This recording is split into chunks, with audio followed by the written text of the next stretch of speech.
All right. All right, so hematologic and renal emergencies. So we're talking about the blood, really. The blood and the filtration of the blood. That's what we're talking about in layman's terms. So let's see what's going on. Blood represents its own organ system. So we kind of talked about this and its functions.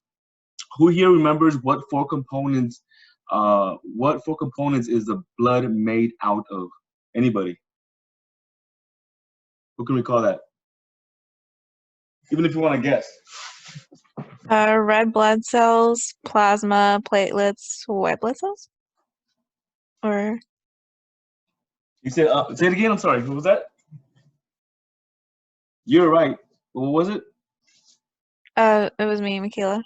All right, go ahead and say it again. What'd you say? I said red blood cells, platelets, plasma, and I said white blood cells. Perfect. That's exactly what it's at. Those four things. So control bleeding by clotting. This is the platelet component of the blood. So the platelets are the ones that are primarily in charge of clotting. And when we talk about clotting, we're talking about a scab. So whenever you hear the word clotting, just think of scab, okay? Delivery of oxygen to cells. We know that's the red blood cells at this point. The red blood cells, they carry oxygen to the body, to the tissue, to create ATP. Removal of carbon dioxide from cells. So the carbon dioxide does travel on your red blood cells, your RBCs, but it also travels in your plasma, okay? So the carbon dioxide travels both on red blood cells and within the plasma. And it removes other waste and products that are made from metabolism. All right, so blood made up of solid components. So the solid components are your red blood cells, your white blood cells, and your platelets.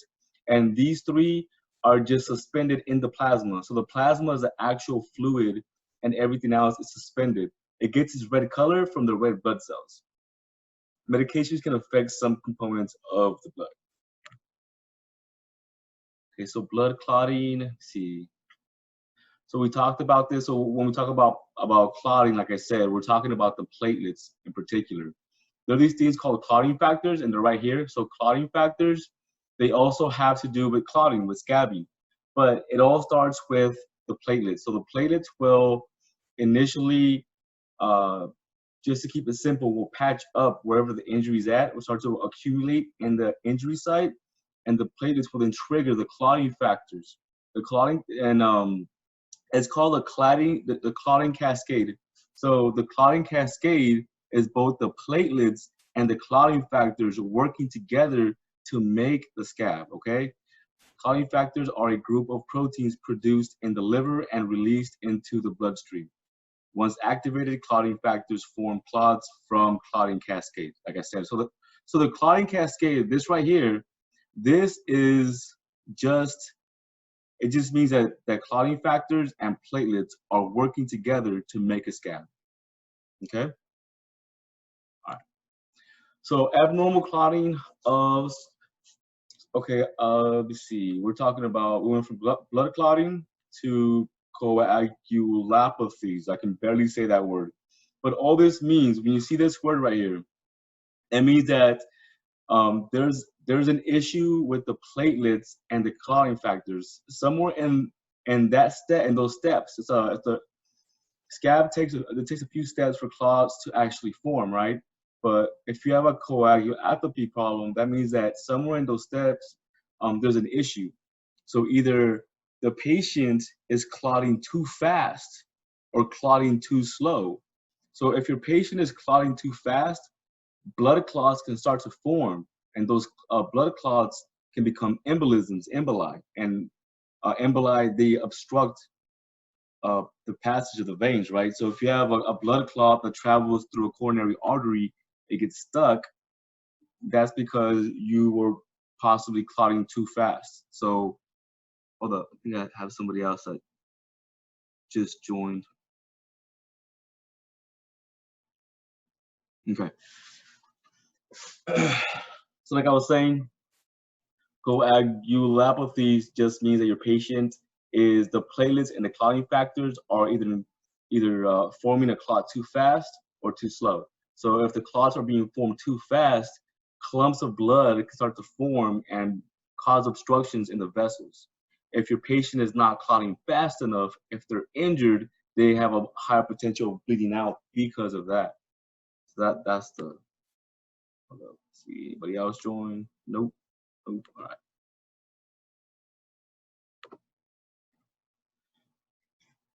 So all anemia is just a lack of red blood cells. So you don't have enough blood cells, red blood cells, to carry the amount of oxygen you need to meet the metabolic demand, which is making ATP, and that's why that's an issue. So really, it just comes down to the body not being able to produce enough adenosine triphosphate, right? So that's why anemia is a big deal.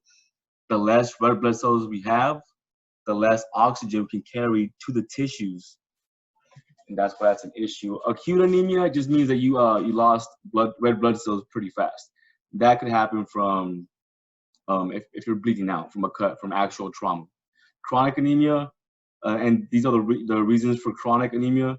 So just in case you don't know, the difference between acute and chronic, acute means fast. So you lost blood fast. That's acute. Chronic means long term. So you were losing red blood cells over a period of time. Excessive menstrual periods, slow GI bleed. So we talked about GI bleeds yesterday.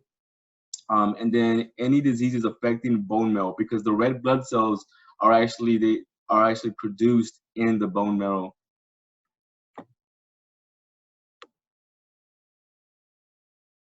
see, and so sickle cell anemia means that some of the red blood cells turn into a sickle shape, and I actually found a video on this that'll help explain it a little better. So your patient may actually have plenty of red blood cells. They may have a good amount, enough to actually carry O2, but some of those red blood cells that are in the system aren't functioning appropriately. They take a different shape, and because they take that shape, now they can't carry as much oxygen as it's supposed to. And so that's why this is considered anemia, because even though your patient may have enough red blood cells in the system, some of those red blood cells are not functioning, so they might as well not even be there. Like it says here, most prevalent in African Americans, Indians, and Middle Eastern descent. Defective shape resembles a sickle. We talked about that. Cells have a short life span, lead to anemia. So these are some complications or some issues that can come up with patients that have sickle cell anemia. Destruction of spleen, and that's because of their shape.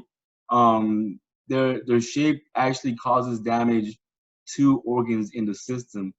Acute chest syndrome means that they have chest pain, and it's because of the sickle cells, the red blood cells that are shaped like a sickle can actually start to accumulate in certain places because of their shape. They'll get stuck in certain places and not allow blood to pass by. So acute chest syndrome really is because of sickle cell red blood cells that accumulate in a vessel in the lungs, and that causes that pain. That's where that comes from. Sickle pain crisis. Sickle pain crisis is just what I talked about in the lungs, but it'll happen in a different place in the body. Priapism is an erection. Again, this would happen from blocking blood from leaving the penis because it's a priapism. So blood essentially gets stuck in a part of your body and it can't leave. A stroke, same concept. So if your patient is having a stroke because of sickle cell, it could be because a lot of those cells got together, they bunched up in a vessel that goes or that is in the actual brain. If blood keeps on backing up in that vessel, that pressure will rupture the vessel and you'll bleed out in the brain, which is a stroke, leads to stroke. And jaundice could be from tissue to the actual liver itself, because like I said, the sickle cell shape will cause damage to some organs and tissue. Okay, so 1 in 12 African Americans have it. Sickle cell trait doesn't always lead to complications. So what this is saying is that people will have sickle cell, they'll have the trait in their gene, but they won't actually have sickle cell active in their body. But they can pass that gene on to their kids, and they can just stay in the family in the gene, but it doesn't necessarily mean that they actually have the sickle cell issue actively occurring in their body. It just means that they have it in their gene. So I'm gonna go ahead and play this video for you guys. I have to share the screen differently. Let's see if it's gonna come up. Yeah, there it is. Cell anemia is a genetically transmitted disorder marked by a severe reduction in circulating red blood cells. Red blood cells are produced in the red marrow of bones such as the vertebrae, ribs, and body of the sternum. Red blood cells are filled with hemoglobin that enables them to carry oxygen from the lungs to all of the body tissues. In sickle cell anemia, red blood cells contain an abnormal form of hemoglobin. As the red blood cell deoxygenates, the hemoglobin forms crosslinks with other hemoglobin molecules and long crystals develop. Crystals continue to form as oxygen is released and the red cells assume a sickle shape. Sickled red blood cells are inflexible and rigid and cause mechanical obstruction of small arterioles and capillaries, leading to pain and ischemia. Sickled cells are also more fragile than normal, leading to hemolysis. Tissue death secondary to ischemia progresses to organ failure with repeated occlusive episodes. Sickle cell anemia cannot be cured. Treatment is aimed at preventing sickle cell crisis, controlling the anemia, and relieving pain. Blood transfusions and fluid replacement expand blood volume and oxygen exchange needed for reperfusion of occluded vessels.